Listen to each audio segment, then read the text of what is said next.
Hello, everyone. Welcome to the May edition of our TEP Webinar Series. Thank you so much for joining us today. We are super delighted to have you here with us. My name is Zeno, and I'll be the host in today's webinar. As you may already know, today we will be discussing the topic Strengthening Basic Education Through Contextualized Research in Nigeria. In our last webinar, which was held in April, we discussed the topic social-emotional learning development in learners. And in today's webinar, we will be narrowing down the conversation to speak to how local research can influence better education policy and classroom practice in Nigeria. And once again, I would like to appreciate you for being here. Thank you for joining us. We would like to meet you. So please engage us in the chat box by telling us your name, tell us the organization, your organization, and what you intend to learn from today's conversation. Moving on, my job this morning would be to briefly introduce the NICE community. So NICE stands for National Innovation Collaborative for Education, and it is the community of education innovators committed to increasing access to quality education for all children, specially created by TEP Center. NICE was established in 2016 and has gone on to become a budding community that has been designed to facilitate continuous learning and collaboration. NICE currently engages the following channels, which includes our monthly newsletter. We have our podcast, which is titled Education Unscripted. We also have our virtual and in-person meetups, which is like today's event, the Innovation Webinar Series. This webinar series, like today's event, has explored several things across education development in Africa. We've had global speakers share their expertise on various topics. And if you'd like to collaborate with us on all of these webinars, please send us an email. Send an email to nice@tepcenter.com. I'm sure the handle will be in the chat box. We also have EdMeet, which is a bridge builder event that has been designed to provide a platform for education and other sector experts to synergize and collaborate for the purpose of solving complex problems and strengthening access to quality education. We've had previous edition, which has included EdMeet Tech. We've also had EdMeet Foundational Learning. We've also had EdMeet Climate Change, which happened last year. And in the coming months, we are gearing for EdMeet AI. And without further ado, again, if you have not engaged us in the chat box, we are happy to meet with you. We want to learn where you're from and where you're joining us, what organization you're joining from, and what you intend to learn in today's conversation. So without further ado, I would like to introduce our speaker for today, who will be leading us into the heart of the conversation on the topic, Dr. Lara Ogunsola. Dr. Ogunsola is a Chief Training and Research Fellow at the National Institute for Education Planning and Administration, Nigeria, where she leads the Southwest Zone. With over 15 years of experience developing education strategic plans for state and international agencies like UNICEF and the World Bank. She is one of the few specialists in Nigeria trained by the International Institute for Education Planning and UNESCO in the use of education policy and strategy simulation model. She brings expertise in education sector planning, gender responsive policy, education indicators, and context-driven research with a strong passion for equipping decision makers with evidence to drive impactful classroom practice and policy. I would also like to announce that we will be having a lecture-style session today, and this session would explore how locally grounded research can help Nigeria bridge Nigeria's persistent education gaps and why context matters now more than ever. We are also going to be having a really packed session with Dr. Lara, and I'm really excited for the conversation. But before we dive in, again, as a brief reminder, please do send in your questions and in the chat box as we go on. And I would also like to remind you that we are live. and you can feel free to share and inform your network that the conversation has begun. Thank you. So we are going to move straight into the conversation. Hi, Dr. Lara. Thank you so much for coming to speak with us today. Thank you. Over to you. Okay. Good morning, everyone. How you can all hear me? Loud and clear. Oh, great. Thank you. Thank you. I'm very grateful for this opportunity to be here. And as I know, thank you for inviting me to be a part of your team today for this work. Yeah, like Zaino has mentioned, I'll be sharing my screen with you. The title of the work before us this morning is Strengthening Basic Education Through Contextualized Research in Nigeria. Strengthening Basic Education Through Contextualized Research in Nigeria. I want to share my screen with you now, and I hope we are all ready to go together. It promises to be a great time. Thank you. I hope you can still hear me. Yes, we're with you, ma'am. Yes, thank you. Okay, I want to share my screen with you now so that we can start.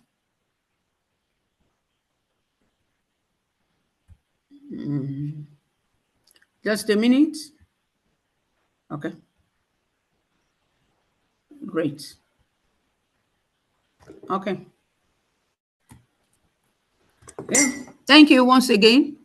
Like Zaino has mentioned to all of us, I'm an educationist. I am an educationist. I work for the National Institute for Educational Planning and Administration as a chief research and training fellow. By God's grace, I am a student of education. I learn education and I work in the education sector on a daily basis. How you can see my screen? Yes, Dr. Lara. Thank you. Yes. If it's not too much, we would like you to put it in presentation mode so that it's bolder for everyone to see. To do what? To put it in presentation mode. Okay. All right. Thank you.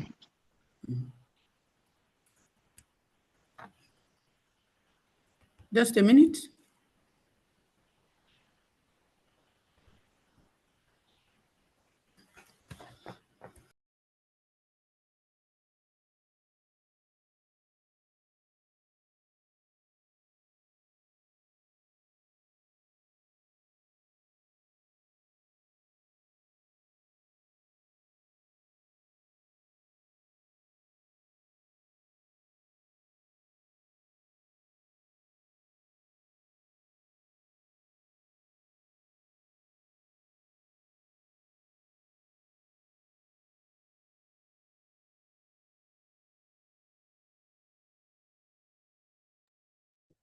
Okay, this is perfect, Dr. Lara.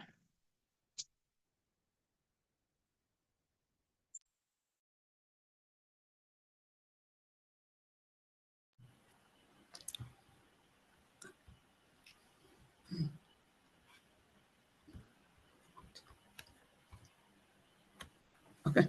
Okay. Zaino, am I okay with you? Yes, Zaino? Dr. Lara, this is just great. Okay, thank you. So strengthening basic education through contextualized research in Nigeria. Our outlines for today, we have 7 segments of this presentation, apart from the preamble and conclusion. Concept of contextualized research, the rationale and benefits of contextualized research, the urgent need for contextualized research in strengthening basic education in Nigeria, and how of contextualized research to strengthen basic education in our nation, Nigeria. Opportunities to use contextualized research that are available unto us in strengthening basic education in Nigeria. The various challenges that are confronting or that may be confronting the use of contextualized research, and finally, recommendations and way forward. From there, we conclude. That's all that we'll be looking at today together. I take you to this scenario. I read it loud, and I want you to begin to ruminate over it, because at the end of my presentation, we are coming back to this. Professor Kotoko and his team of educational researchers embarked on a research with the team improving learning outcomes in lower primary schools in Poro State. The state is made up of 3 distinct ethnic groups with their unique languages. The researchers used the survey method and a questionnaire written in English language for data gathering. The subjects of the research include teachers, selected parents, and education officers in the Ministry of Education. Data analysis using frequency, percentage, and chi-square were used. Findings and conclusion of the study were written and submitted to a reputable journal for publication to enhance the professional advancement of the researchers. Now, participants, in your own opinion, will you consider Professor Kotoko's approach a form of contextualized research? 2, what are the missing gaps, if any? What are the missing gaps, if any? Like I mentioned before, we will look into this again, and I want you to keep on thinking about this Professor Kotoko and his team's educational research. We'll go to the introduction by saying, what is contextualized research? If contextualized research often involves observing people in their natural environment, for example, in their homes, at workplace, in schools, so as to understand how they interact with products or services in real-life scenarios, including the equipment and usual distractions that they may have. This helps uncover latent needs and desires, and for us to gain a deeper understanding of user behavior. Contextualized research involves providing detailed information about the environment, the setting, and specific circumstances under which the research was conducted. This will include the participants, the location, time, and any other relevant factors that might have influenced the study's outcomes. Now, we take the first segment of this discussion. What is contextualized research? Contextualized research refers to the process of placing information within a larger framework to enhance understanding by examining the circumstances or background in which it exists. What does it involve? In essence, it means understanding the who, the what, the when, the where, the how, and the why of a study. All these are what is involved in contextualized research. Contextualized research, understanding the why. Why contextualized research? This clarifies the rationale behind the research questions. Why are we carrying out this research? Why do we need to do what we are doing? The second point that this helps us to understand is the purpose of the study. What problem is this research trying to solve? What problem is it trying to solve? And the third point there is, what is its significance? How will the results that we obtain fit into or clarify understanding of the topic that we have at hand? Also, contextualized research normally links the current research to existing literature. So it's not working in isolation. It links the current research to existing literature, to theories that are available, and previous studies in the field. What will this enable us to gain? This will enable us to establish the study's relevance, identify gaps in knowledge, and show how it contributes to the broader academic landscape. Now, why do we need to do this? What are the rationale and benefits of contextualized research in basic education? First and foremost is to improve learning outcomes. How can contextualized research do this for us? Contextualized learning has been shown to significantly improve students' conceptual understanding, their problem-solving skills, as well as retention of information across various subjects, such as science, mathematics, and social studies. And so, because of this, using this contextualized research, you find out that learning will be improved because concepts are understood well by the pupils as well as the student. And so this will lead invariably to improved learning outcomes. The second point here says, it enhances engagement and motivation. It enhances engagement and motivation. How? When lessons are relevant to students' lives. I want you to cast your mind back to the time that when you know the time you were probably in primary school, you were in secondary school, and even in the university, that you find out that whatever that is being taught to you, when it is relevant to your own life, you hardly forget. You get easily engaged. And so when lessons are relevant to students' lives, they are more engaged. They get more engaged. They get curious. They are motivated to learn. The first time that my teacher taught us on evaporation, I could still remember that so vividly. He taught us, put salt and water together, eat the solution, and after some time, your water will evaporate, and you will see the granules of the salt. When I got home, I carried it out, as an inquisitive student. And I saw it exactly like that. I tell you the truth, that should be one of the reasons that motivated me to study science, at the first degree level. So, contextualized research will enhance engagement, get the children more curious, get the children more motivated to learn. This fosters deeper understanding and a more positive attitude towards schooling, because they will not see schooling as a burden. What they are doing, they are interested. They get interested, they get engaged, they get motivated to learn more, And for that teacher that taught me that evaporation, as a secondary school, from one in integrated science, I still remember that experiment even after about 45 or 50 years of that teaching. What again are the benefits of contextualized research? It bridges theory and practice. How?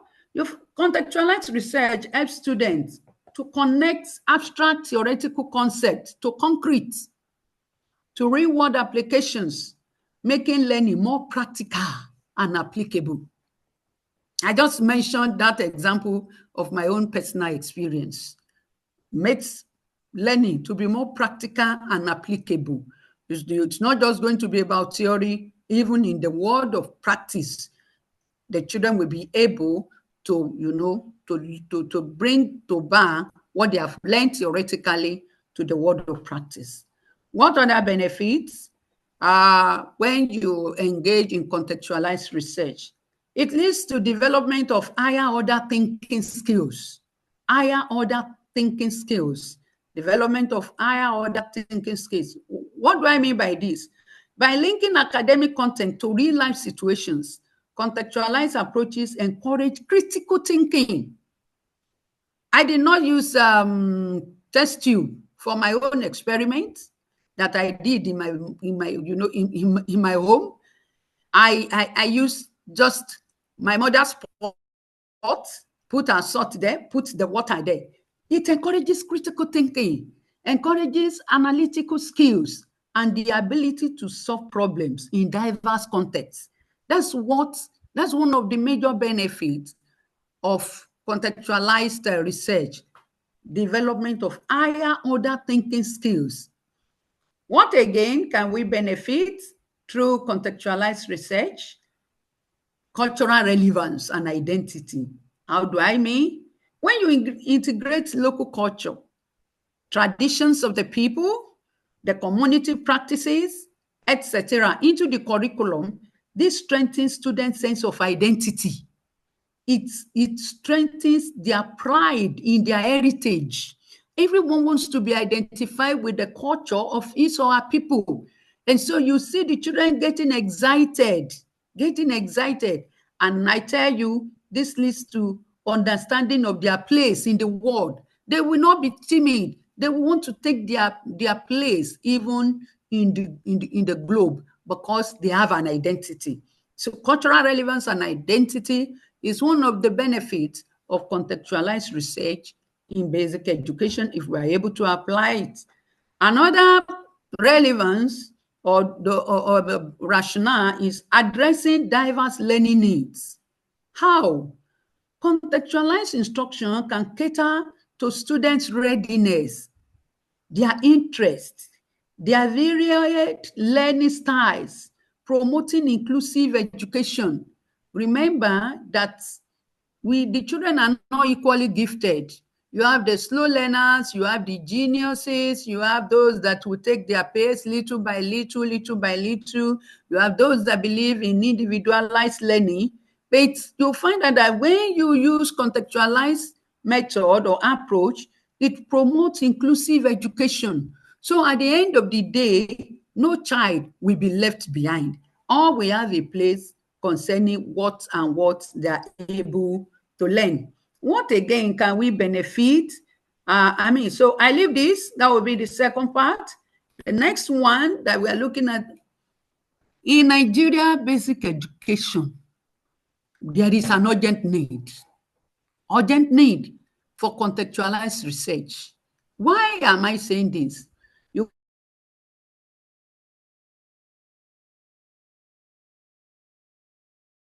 Me, because we are all in the education industry today, is facing some crisis. That's the truth. I've been in this field for a very long time. I live and I work in education industry.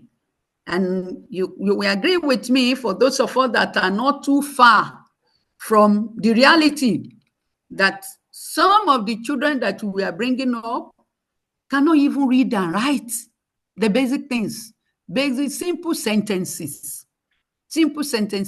So to me, there is an urgent need for contextualized approach so that we can strengthen the basic education in Nigeria. Number one point I am thinking, and I believe that when we use the contextualized research in basic education, it will address the learning crisis. Oh, Lara, do we have learning crisis? Yes, that's what I have mentioned at the beginning of this part, that Nigeria faces a significant learning crisis, with many children lacking foundational literacy and numeracy skills. Contextualized approaches can make learning more accessible and effective. And this will directly address the challenge of learning crisis. Because the children will get more engaged. They will go along with their teachers as the teacher is teaching them. What again? Why is there an urgent need for contextualized research to strengthen our basic education in Nigeria? Ensuring relevance and engagement. It will ensure relevance and engagement. How do I mean? You will agree with me that Nigeria has diverse ethnic groups. I may not be able to say how many groups that we have readily, but I know of those three major groups: the Hausas, the Igbos, the Yorubas. Even within the Yoruba ethnic group, you have so many other ones that if they begin to speak their language, I tell you the truth, some of us may not even understand, even myself as a Yoruba person. So, due to Nigeria's diverse ethnic groups, languages, and local context, you will agree with me that a one-size-fits-all curriculum a one-size-fits-all curriculum is often ineffective. That's the truth. It's often ineffective. Contextualization makes learning relevant to students' daily lives. What is it that is obtainable in the North? What is it that is obtainable in the West, in the South, in the East, and any the geopolitical zone, the North Central, the Northeast? They are not the same. And so using the same curriculum, one size fits all curriculum, makes a lot of ineffectiveness in our education system. So contextualization will make learning relevant to student daily lives, cultural heritage, and immediate environment.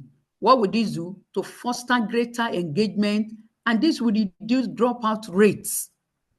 Or when children, when they don't see any future, I put in quote, in schooling, they begin to drop.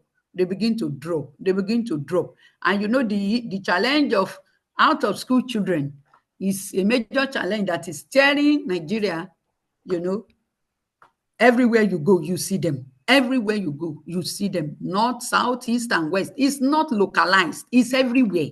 It's not just that, oh, it's the outside that are not going. Come to the southwest. You see children that are of school age walking during school hours because of high rate of dropouts, or some that have not even attended. There are few, but dropout rate is on the increase. But when we use contextualization, learning becomes relevant to students' daily lives.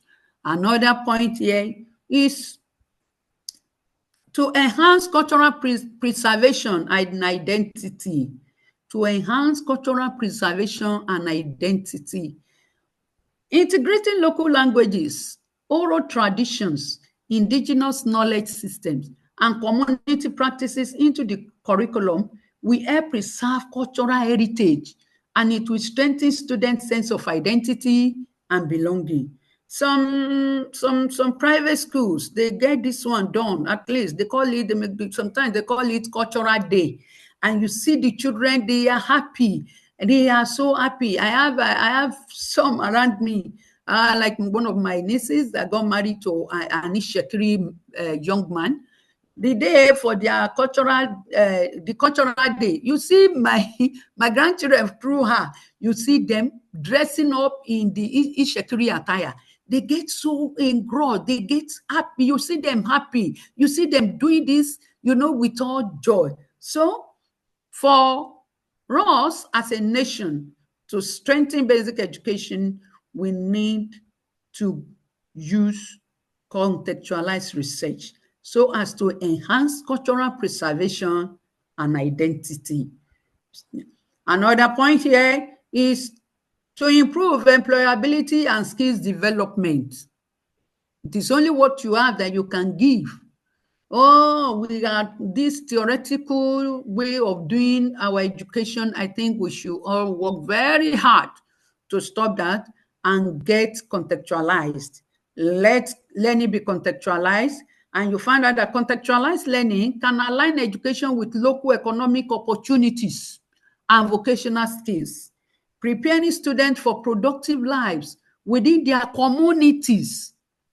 This rush from the local environment to the cities will be reduced. That's the truth. And they will be able to contribute to national development. This is particularly relevant when you are discussing technical and vocational education and training, the TVET, and local content policies. This is very, very relevant because if we allow them using the contextualized method of research, they will be ready to learn. Their skills will be developed. Sellable skills, as I normally call those skills, sellable skills, skills that can put food on their tables on a daily basis. And you find out that they get contented.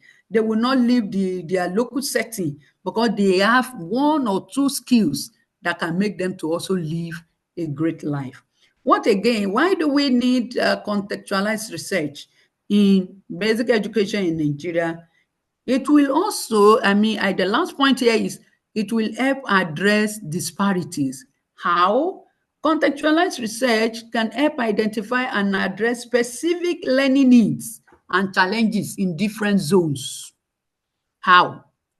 For example, the challenges they have in rural locations, their challenges are not the same as the urban. When you talk in terms of availability of teachers, for example, availability of qualified teachers, let me qualify that, availability of qualified teachers. In rural areas, they are very scanty, but they are more in urban schools. What about the challenges that the North and the South are facing? They are not the same. So contextualized research will help us to address this disparity, because the challenges in the North are not the same as what we have in the South. What about the areas that are affected by conflict? Even though in Nigeria we have conflict almost everywhere, but because they differ from one location to another location. So when you use contextualized research, you'll be able to address these disparities. What will this do to us? It will ensure equitable access to quality education, to help us to ensure equitable access to quality education. Now, the core of this discussion. I titled this section as the how of contextualized research to strengthen basic education. The how of contextualized research to strengthen basic education. And I have my first point here, say curriculum localization and indigenization. Curriculum localization and indigenization. 1 minute. What do I mean here? I have 3 sub-points here. Number 1 is researching local content. For us to use contextualized research in a bid to strengthen basic education, colleagues, we need to research local content. What do I mean? How can existing national curricula be adapted to incorporate local history, geography, the proverbs of my fathers, the folk tales that they normally discuss with us in the evenings in those days when we were younger than this, the craft of our people, the agricultural practices in our local setting. So we need to research local content. And this will help our curriculum because it will now be adaptable to the local setting, where that child is, where we are talking, where the school is located, where we are talking about education. What again do we need to do? Language of instruction. Language of instruction. Exploring the most effective ways to integrate mother tongues or local languages in the early years of basic education. Then you transition to English language and develop culturally relevant teaching materials in these languages. It is what you also know, that I also know, that most of our children today, they don't even understand their local languages again. It's English language. As a child is learning how to talk, the mother begins to speak what? To speak English. The mother begins to speak English. And you see those children, they get confused. When they get to the larger society, some are speaking Yoruba, some are speaking Fufude to them, some are speaking Hausa, some are speaking Igbo, some are speaking Edo, and I'm in Benin, some are speaking Ishan. All those languages, these children, they get confused. That is it. So we need to research into this language of instruction, because initially, and I still believe in that our children should be taught using their mother tongue or the local language of that particular environment. Yeah, they may not be able to specifically use the dialect of the people, but they can use the local language. If you are in Yoruba land, where there is what we refer to as the Oyo Yoruba, the Yorubas, all Yorubas, they understand that particular language. But when you not say Idesha is what I want to use, or Ekiti is what I want to use, or Ugomina is what I want to use, that may not be able, that may not be obtainable, because there are some children that are not also, they are not Ekiti people, they are not Idesha, but there is this common language that the Yoruba speak. So we need to research into this and emphasize that, especially in the early years of basic education. And you see the children, they cannot transit to English language. And by the time, before you know it, they'll be able to interpret from their local language to English. And you see them coming up. So we need to do this. What again do we need to do concerning curriculum localization and indigenization? Researching and document, indigenous knowledge system. Indigenous knowledge system. What are they? We need to research and document traditional knowledge. For example, traditional medicine. People lived before us without the Oyibo medicine, and they lived successfully. Traditional medicine, the farming techniques, the local governance structures, so as to do what? To integrate into subjects like science, like social studies, and even mathematics. Some of us are not so fortunate to have learned parents. I am one of such, but I tell you the truth. I remember my mother would always say, I did not go to school. Yes, I agree, but I have my intelligence. I have my brain. So when you are discussing with her and you want to play her, she will tell you, you are lying. Native intelligence. Native intelligence. So we need to get this into our curriculum by localizing our curriculum through indigenous knowledge system. What again are expected of us to do? Context-specific approaches. That's what we need to use. How do I mean? Teachers can carry out action research. What we do, this will empower. When we empower and we train our teachers to conduct action research in their classrooms, they will be able to identify local challenges, and they will be able to develop context-specific teaching methods. They'll be able to develop context-specific teaching methods that resonate with their students. So you find out that as the teachers will begin to teach, the students will follow, and they will flow together, thereby enhancing learning. What again can we talk about under context-specific approaches? Community-based learning. How do I mean by this? When we're researching and implementing models for connecting school learning with community resources, with local artisans, we have them all around us. The mechanics are there, the plumbers are there, the electrical, electronics, auto electronics man, they are all around in our local setting. The farmers are there. Why are we not having enough production of foods in our school garden? My father, my uncle, all those ones that are farmers by divine calling, they can help, and you'll find that the system will work better. And even the community leaders, we need them for practical learning experiences. So the community-based learning, we cannot ignore it. We need to use this for contextualized research. What again? This we have context-specific approaches. We also help, we look at addressing socio-cultural factors under this. Socio-cultural factors like what?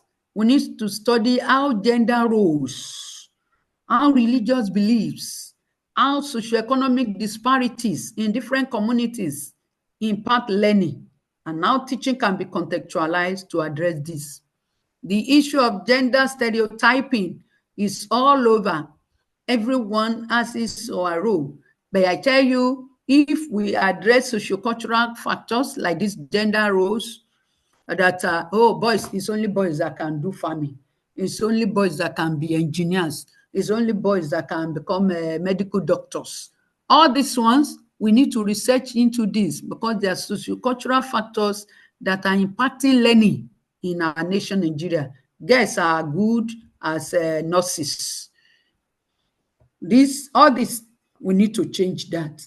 Now, the how of contextualized research to strengthen basic education, or that I will also be discussing with us, included pedagogical approaches. Pedagogical approaches. How do I mean? Under this, I'm looking at the teachers using different pedagogical methods. Number one, they can use project-based learning. Are they really using it? Project-based learning. Here, designing project that requires students to apply knowledge and skills to solve real-world problems that are relevant to their context.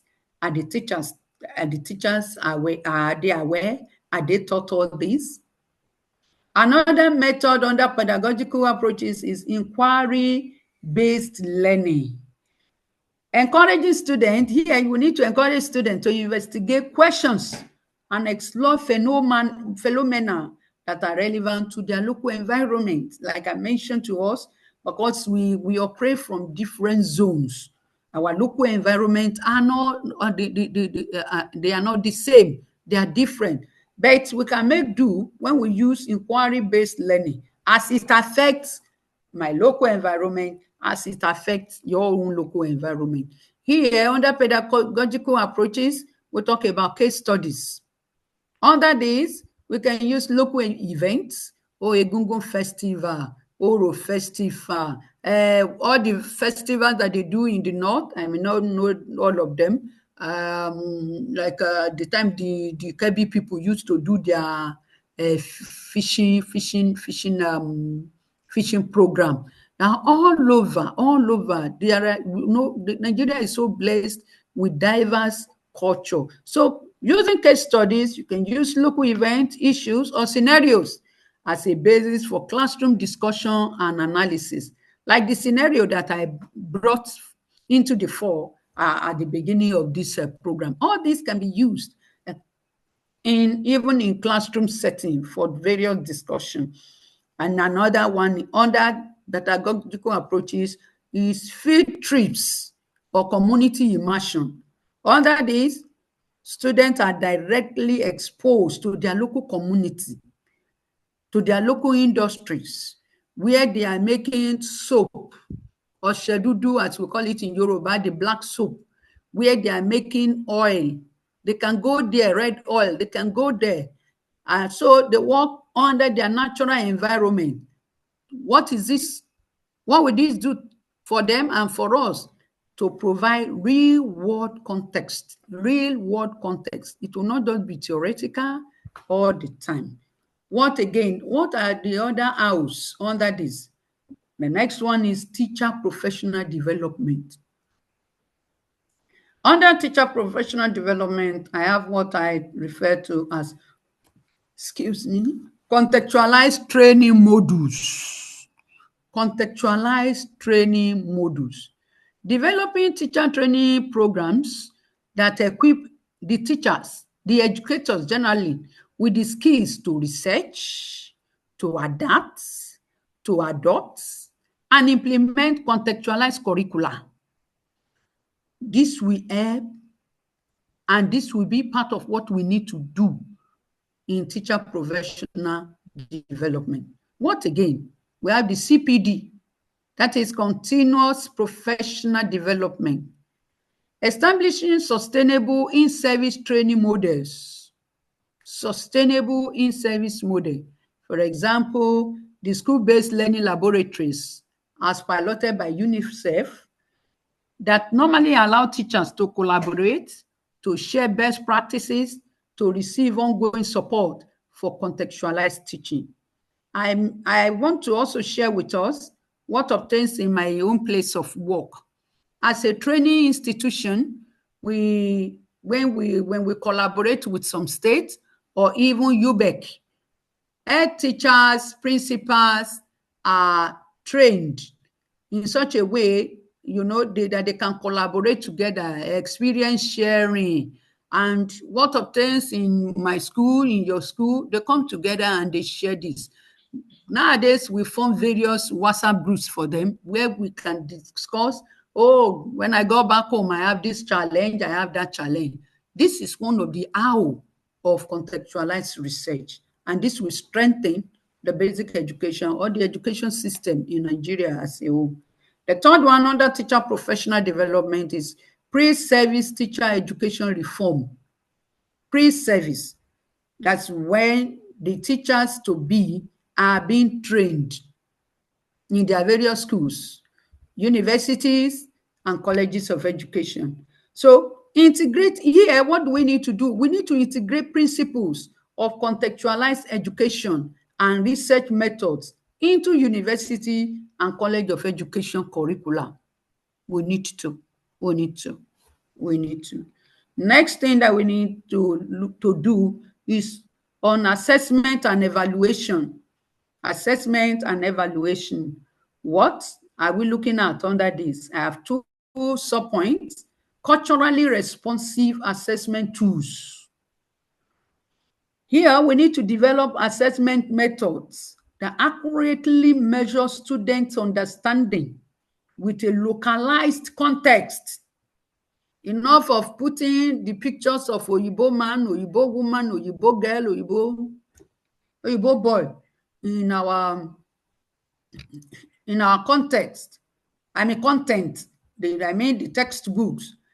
So, under culturally responsive assessment tools, we need to develop assessment methods that accurately measure students' understanding within their own localized context, moving beyond standardized tests that may not reflect local realities.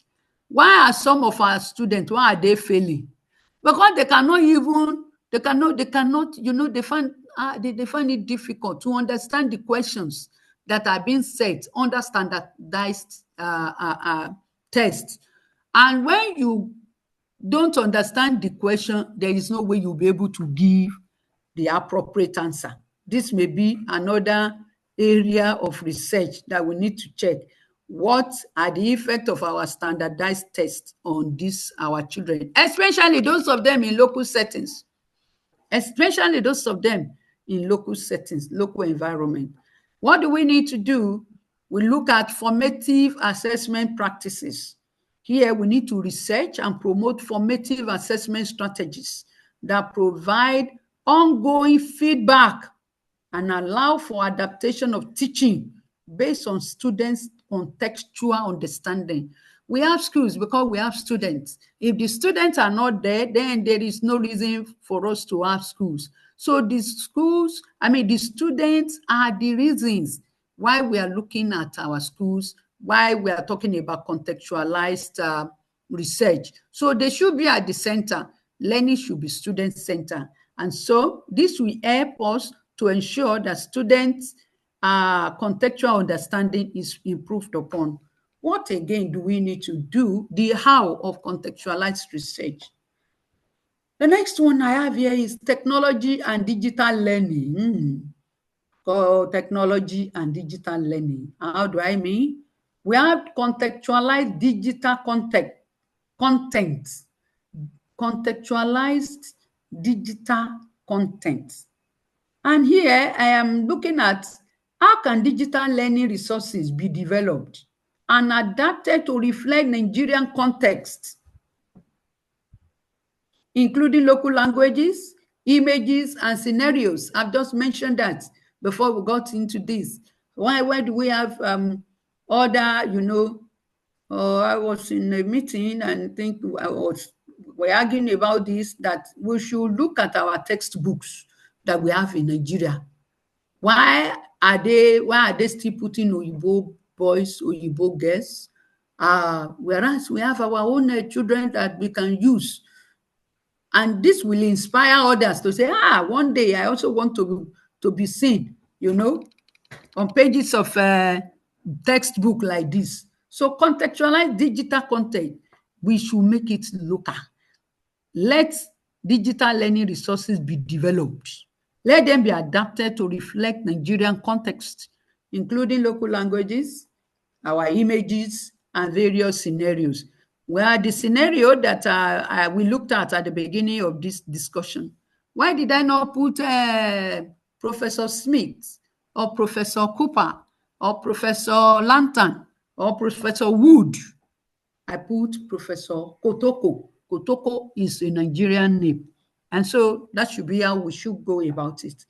Now, under technology and digital learning, I also have leveraging mobile technology. How do we go about it? We need to exploit the use of mobile phones and other accessible technologies to deliver contextualized learning content, especially in remote areas with limited infrastructure. Even in some cities, we still have the challenge of infrastructure. Infrastructure is generally limited in our nation, Nigeria. But we can't say yes. We have limited infrastructure and we fold our hands. We can exploit the use of mobile phones. I know of some states that I may not bother you mentioning their names, that they give to their pupils and students. They have their teachers, especially. They have the mobile, not no mobile phone. They have how do I call this again? Why will I forget? Tablets that they use in teaching. But you know the issue, where do we charge? How do we charge? There are so many schools, they have computers that are covered up because we don't have electricity. But for us, since we want to look at contextualized research, we should leverage on the use of mobile technology, especially mobile phones and various accessible technologies, so as to deliver contextualized learning content. Okay, now I want to say a few things concerning the factors that are available to us, opportunities that are around us as a nation that can help us to use contextualized research so as to strengthen basic education in Nigeria. And my number one point is the demographic dividend. What do I mean by this? You know, Nigeria, as we are told, over 200 million people, and a large percentage of these 200 million people are of children and youth. So a large youth population presents an opportunity for human capital development if education is made effective. If our educational system is effective, I tell you the truth, our human capital development will be so demographic dividend. We are so many that are within the youth population. Another opportunity to use contextualized research is our rich cultural heritage. Our rich cultural heritage, move from the north down to the northeast, the northwest, not anything, southeast, southwest. Everywhere you go to, Nigeria's diverse cultures offer a vast repository of content for contextualized learning. We have so much to explore, so much around us to explore. You can take a particular tribe, you can begin to research, using contextualized research into their own heritage. And we are blessed in a very fast manner looking at our cultural heritage. What again are the available opportunities? Community involvement. Community involvement. There is what we call school community relationship all over. That's why you have the SBMC, school-based management committees. You have the PTAs, Parent Teachers Association. You have the Old Student Association. You have the mothers group that wants, the people want to get involved. So strong community structures and traditions that can be leveraged for school community partnership. We have it all over. There is no place. There is no place. Even the principals that the junior secondary school principals from Osun State that we just trained and Ondo State that we just trained in my place of work. They mentioned this. Yes, all of them may not be there, but you have a larger portion that are ready to collaborate with the school system, with the educational system. So we have strong community involvement as a nation. This is a great opportunity for us. We also have government initiatives. The government of Nigeria is not keeping quiet. That's the truth concerning the issue of out of school children, even for those that are there. Remember, yesterday was the International Children's Day. And if you watch the television, our president gave some words. He made some remarks concerning how to take care of these children and what the country is intending to do. And so government initiatives are there. And we have the UB Act, which provides a framework for basic education that can be strategically aligned with contextualization effort. Part of the government initiative is the homegrown school feeding program. Homegrown school feeding program. If I'm my place of work, I am the team leader for the research that we are working on concerning the impact of homegrown school feeding on enrollment, retention, student academic performance, completion and student academic performance in Nigeria. So we have government initiatives that are also opportunities for us. And finally, under this, we have the availability of NGOs and international partners. Active involvement of organizations like UNICEF, like FCDO, through projects like PLANE, in supporting teacher professional development and contextualized learning initiatives.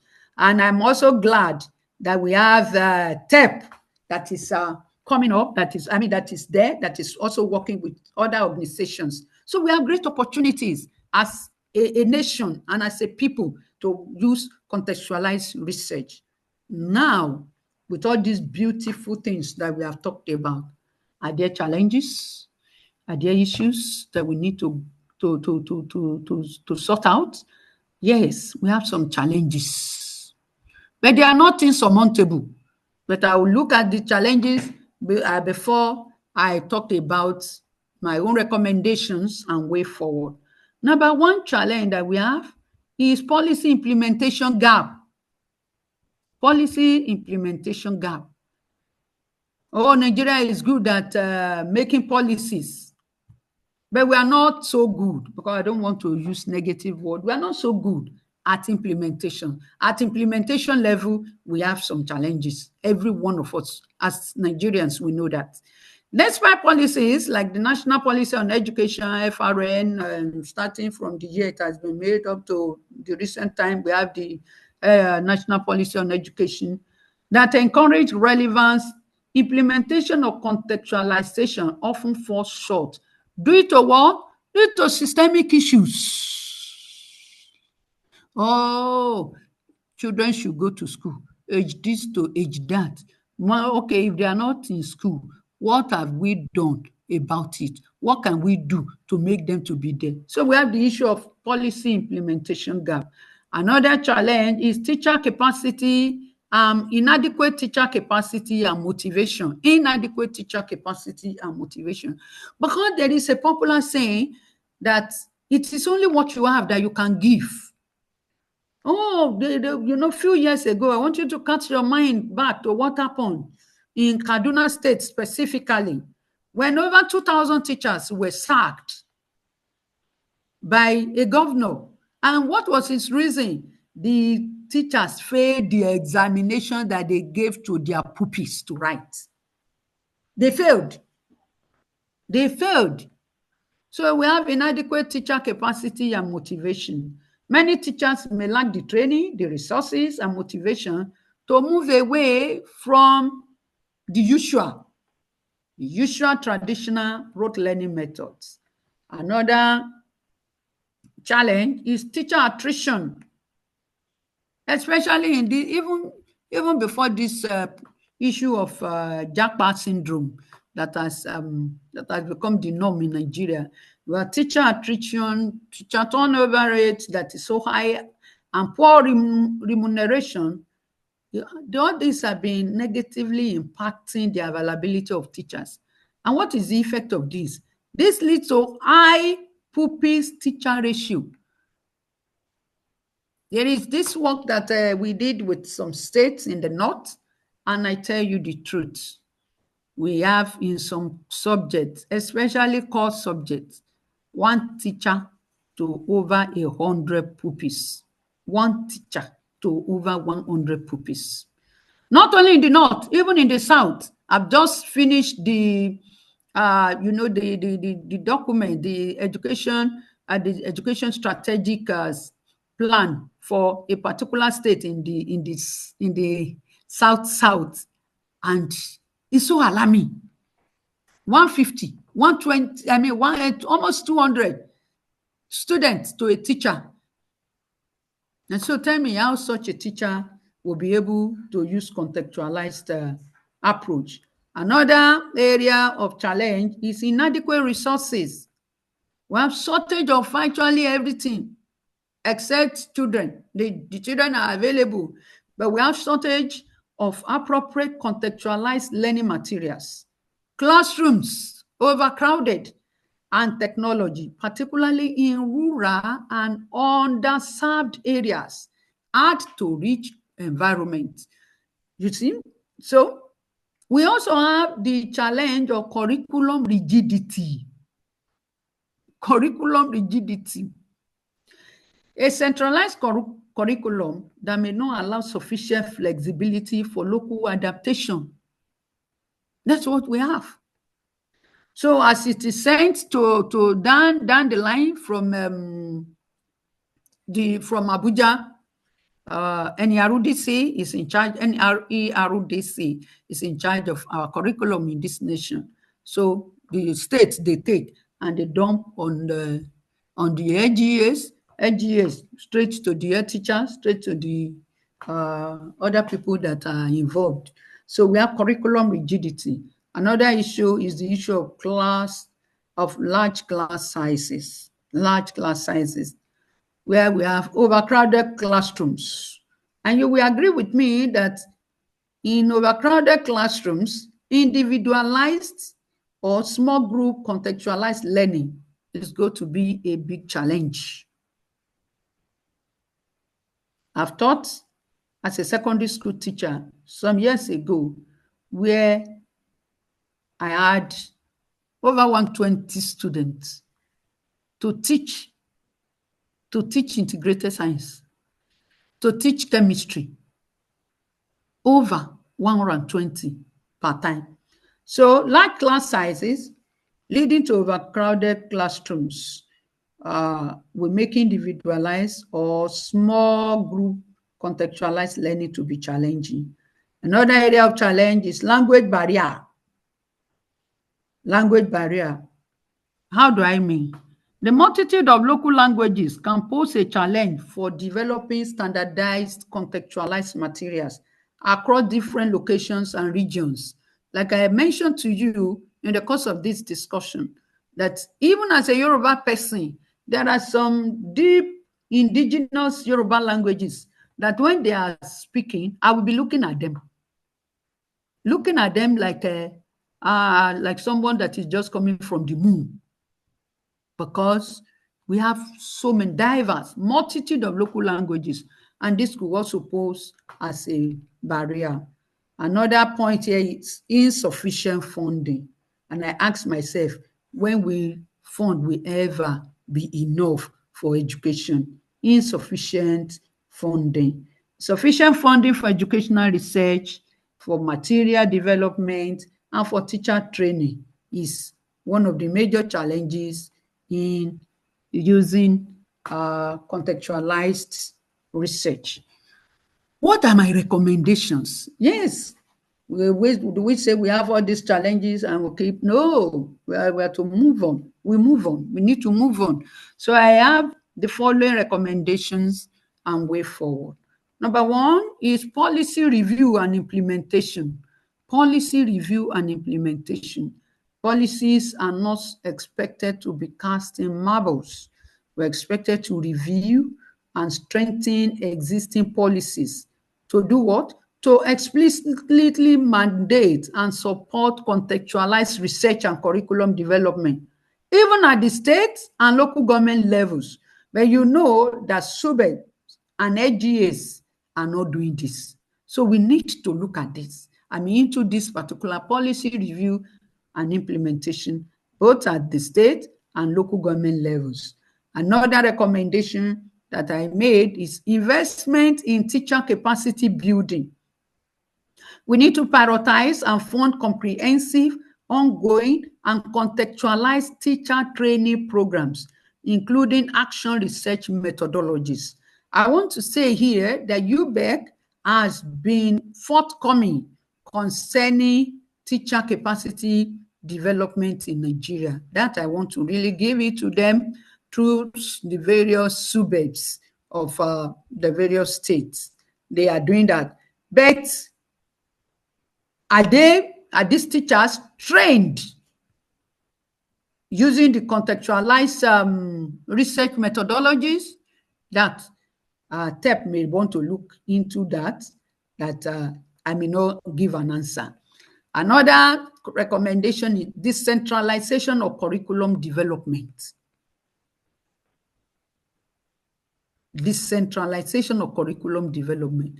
Everything that any RODC that they have put on the table for us, must we swallow it at all times? No.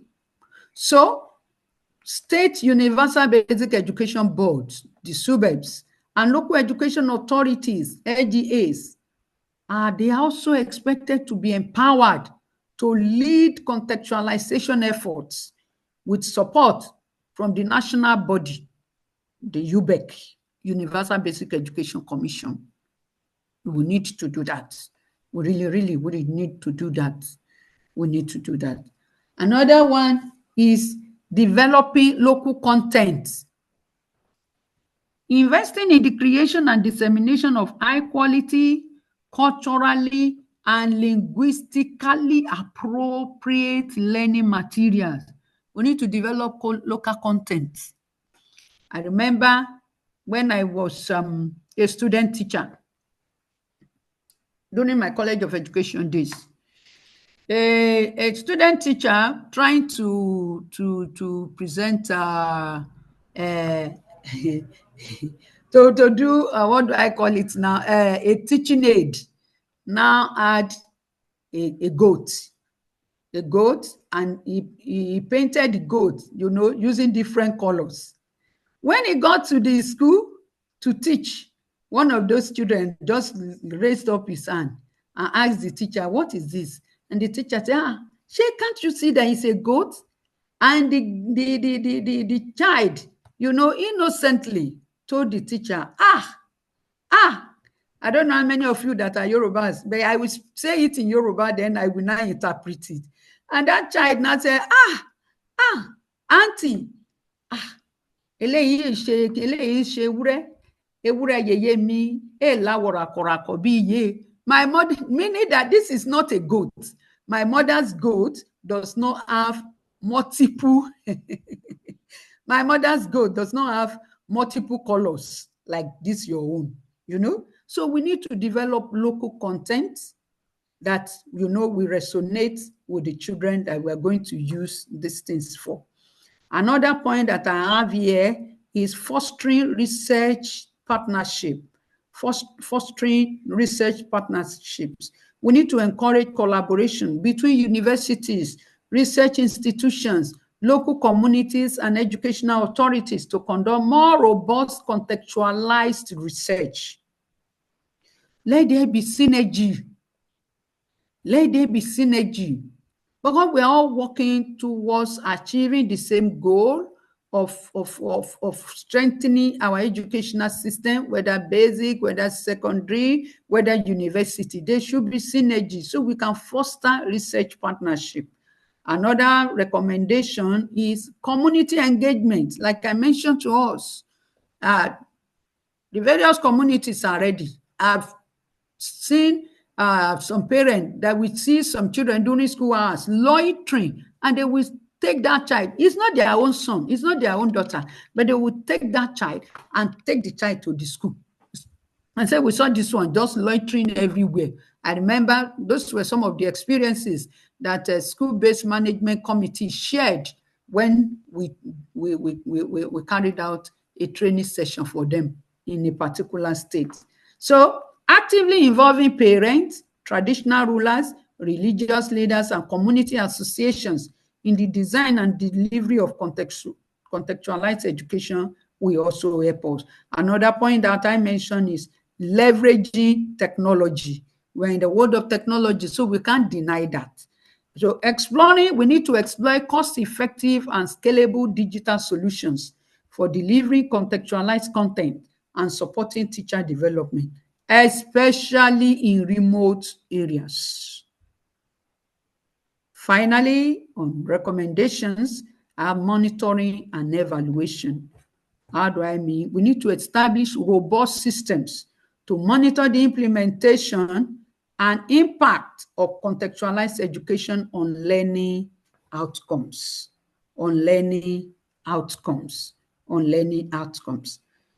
And so that will suffice for our discussion. But before I conclude, I want to go back to our Professor Kotoko. And then you can send your thoughts to the chat and we will look at that. Now look at it. Professor Kotoko and his team of educational researchers embarked on a research with the team improving learning outcomes in lower primary schools in Poro State.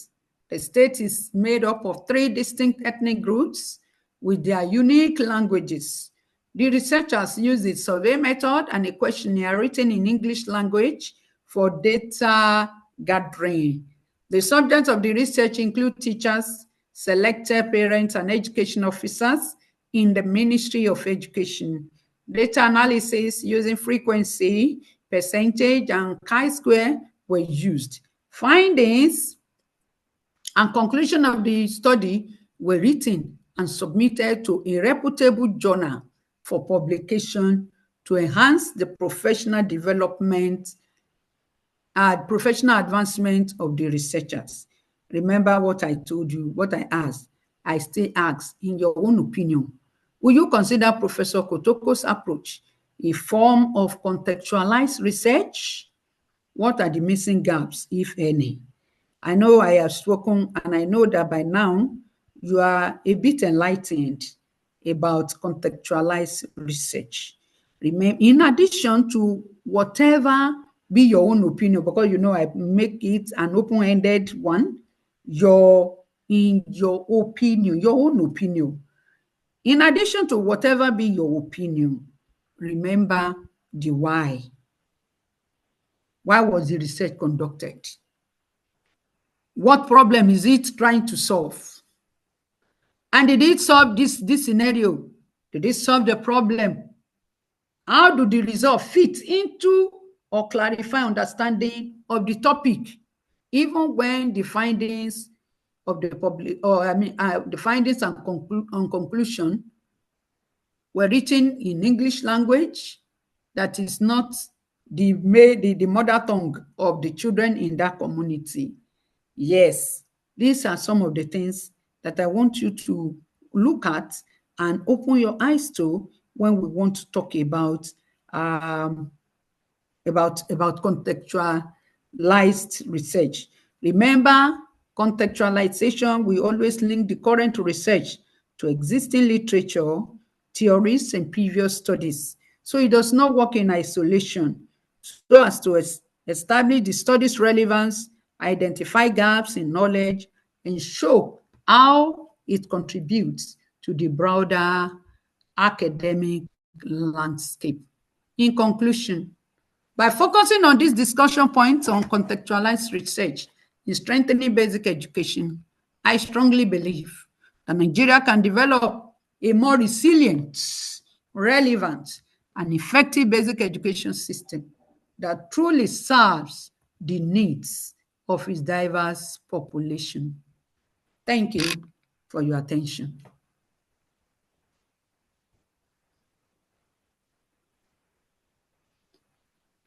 Wow.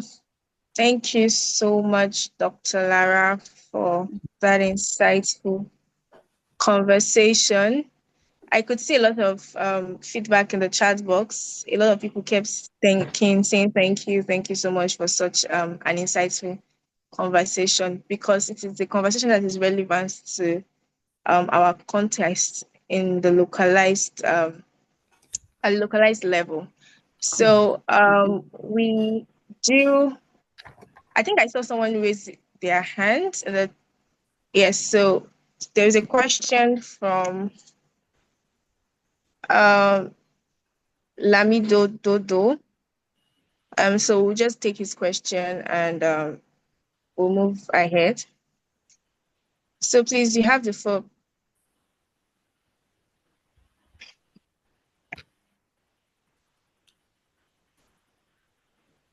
Can you hear me? Yes, we can. Please go ahead. Okay. Good afternoon, Dr. Lara and others on the platform. Good afternoon, I'm happy to be with all of you. Thank you, Thank you so much for this presentation. It came at the right time. My question is, in the national policy on education, we all know that children are supposed to be taught at the lower level primary, that is 1 to 3. They are supposed to be taught in their mother tongue. Yes, are we really doing that in all the states of the Federation? Before I even go international, are we really doing that? Because other nations of the world, as we always give examples during conferences, seminars, workshops, China, France, and others, they teach in their own language. And Pa Awolowo, I think, mentioned it right maybe before I was even born, that education should be taught. And he gave example with science, that is in Yoruba language. So what are we doing about that? And the question asked, I think there are gaps in that research. Number one comes from what I mentioned. Maybe those that are responding to the research question of presented to them will not be able to respond if the research questionnaire were presented to them in their local language. So I think we have to really go back to that national policy on education and start from there, because it's like it's already late now. Though Bayero University, Kano, have published science textbooks in Hausa language, and I can see that there are some institutions, especially skill acquisition institutions like in Gausa, that are training in the local language. They train in the local language. And they have a lot of students, like Jigawa State buy into it, Kano State buy into it. I think some parts of Katsina State too. Thank you very much. There are so many things to discuss here, but let me just hold on because of other people on the. Thank you. Thank you, ma'am. Zeno, should I say something? Yes, Dr. Lara, please go ahead. Thank you. Thank you, Ma, for your comments and the question. In fact, this is what you know that I also know. Go to any typical primary school. Well, thank God that some states are now trying to change it. I know of, I think there's a 360-degree doing right now in the north. But in the west, how many of our schools are actually using the mother tongue? That's what I told you. The children get confused.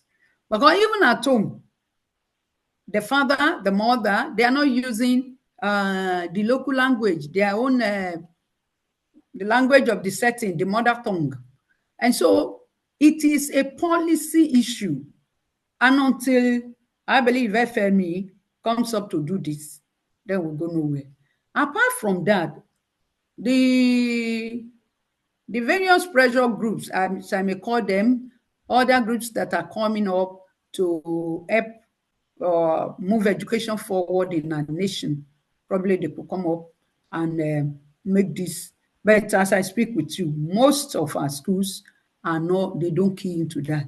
I remember what Professor Babs Fafungwa told us then, that we should do this using the mother tongue to teach them, especially at the lower primary schools.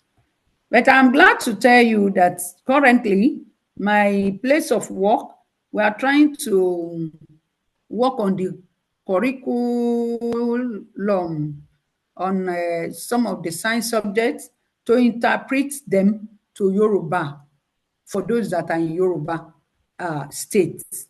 How far we will be able to go, I may not be able to tell you. Maybe my boss will have an answer to that very soon. So I may put it also in my own parking lot to ask him how far with that particular project. But as we speak, it is a policy issue. Thank you. All right. Thank you so much, Dr. Lara, for that insightful response. I believe that there are some other questions in the Q&A session box. I'll just quickly go through them so that you can answer them before we wrap up for today. So we have a question from an anonymous attendee, and he's asking, why is the government not using the 26% of the nation's reserve as stated by the UNESCO to fund education in Nigeria? And there's also another question from Solomon Adetunji. And he says, thank you for the clarification and exposition on various aspects of our challenges and suggested solutions. I'd like to ask if it is possible to develop local content for our subjects and courses at the university level.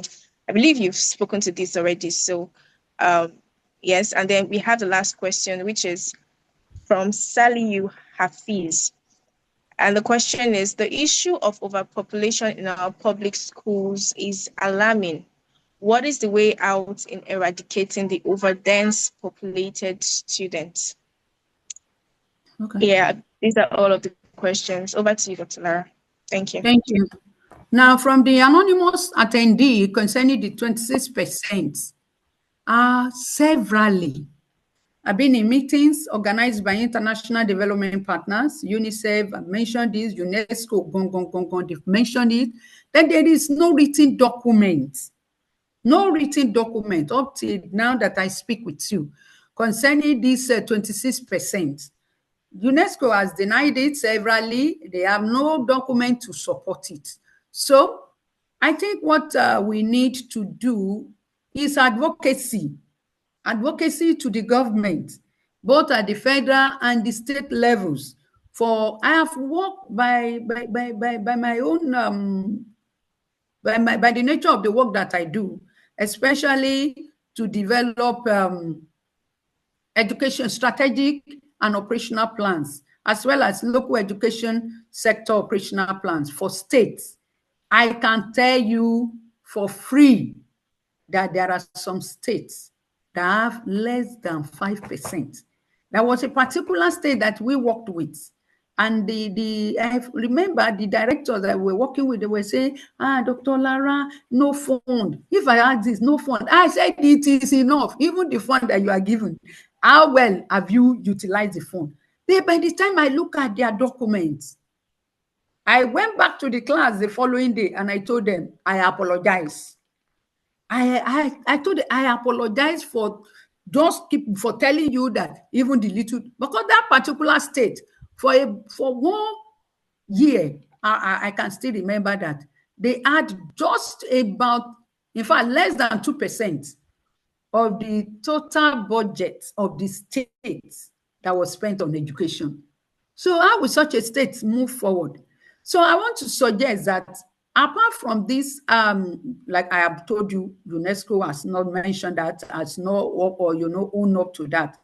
But we can, as people, to encourage our state governors. And how do we get this? Any state that does not have education sector plans may not be able to make any advocates. Advocation, advocating through the House of Assembly, through some pressure group, through some influential old students associations, and they readily come to help. But I think every state, each state of this nation should have current strategic plan, education plan, which is for 10 years.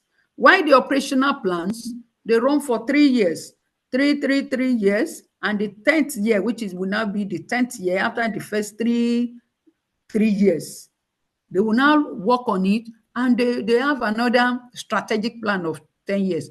When they have this document, it will also serve as a buy-in, even to discuss with development partners, how will you be able to help us in this area? But when you don't know the quantum of the challenge that you have as a state in the education sector, then you won't be able to approach anybody to help. For example, you have the Agile now, that is being sponsored by World Bank. Before we had BESDA, now we have Agile. And they go to some states where they have the issue of adolescent girls challenge.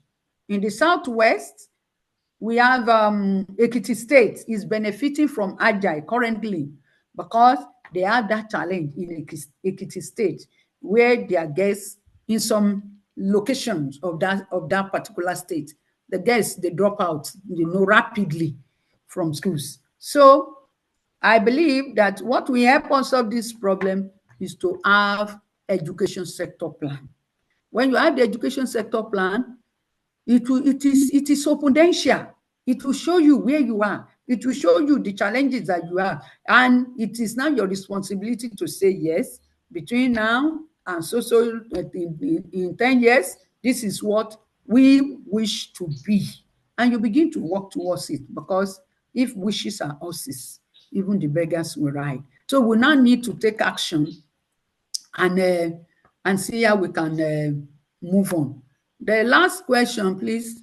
I hope I still remember that. Oh, the issue of overpopulation in our schools is alarming. What is the way out in eradicating the over-dense populated students? Where there is a will, there is always a way. And that is the major reason why your state, my state, why they need the strategic plan. When you have the strategic plan, because we will look at the baseline. What is the baseline? How many classrooms do you have? No. First of all, what is the population? What is the population of the pupils that are expected to be in the primary school, in the junior school, and senior secondary? Because university, some states may say yes, just leave that for us. But this other block that I mentioned, the basic education comprising of primary as well as the junior school, then the senior secondary. Yes, when you know the population, you can project. So we do projection. We can use simulation to do this. And when you use the simulation method, it will project for you what materials will you need. Then we now come to the baseline. What do you have currently? What is the state of your infrastructure in schools? There is a tool that was developed, my place of work, NAEPA, and UNICEF developed that instrument. We call it EXPERT Toolkit. What is it about? What is EXPERT? EXPERT is education sector plan assessment toolkit. With this one, you will be able to check how many pupils do we have? How many schools do we have in this state?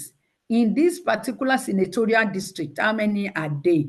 Now you come to infrastructure.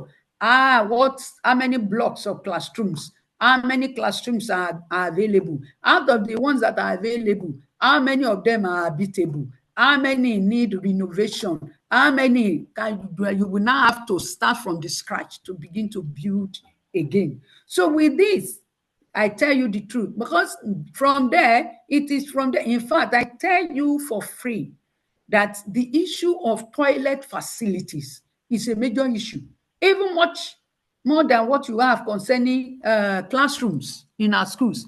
It is in this education sector strategic plan that I saw some states that in their schools, they could have one toilet to about 800 pupils. One toilet, one single toilet, meaning that they don't even have any toilet in such an environment. So I should believe that we need to have this education sector plan, and when we have it, we can begin to look inward, meet the philanthropist, discuss with old student association, because the truth is that some of us are willing to partner. There are some schools in the southwest that when you get there, the old student, they even have mini stadium. Some build classrooms in their names. My own secondary school recently, I and some other people, we contributed to put solar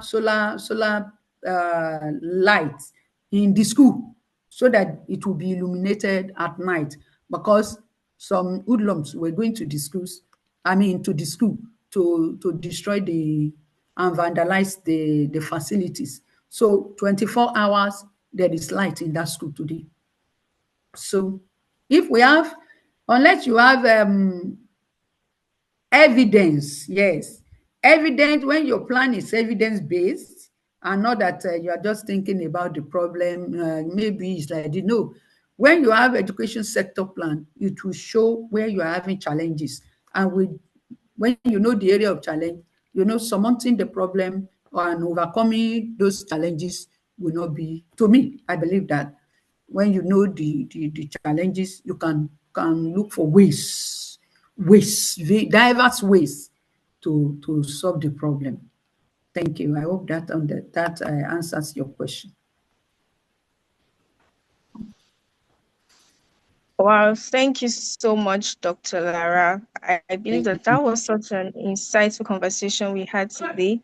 Thank you so much for all of the insights that you shared with us, and for teaching us on how we can contextualize research to strengthen basic education in Nigeria.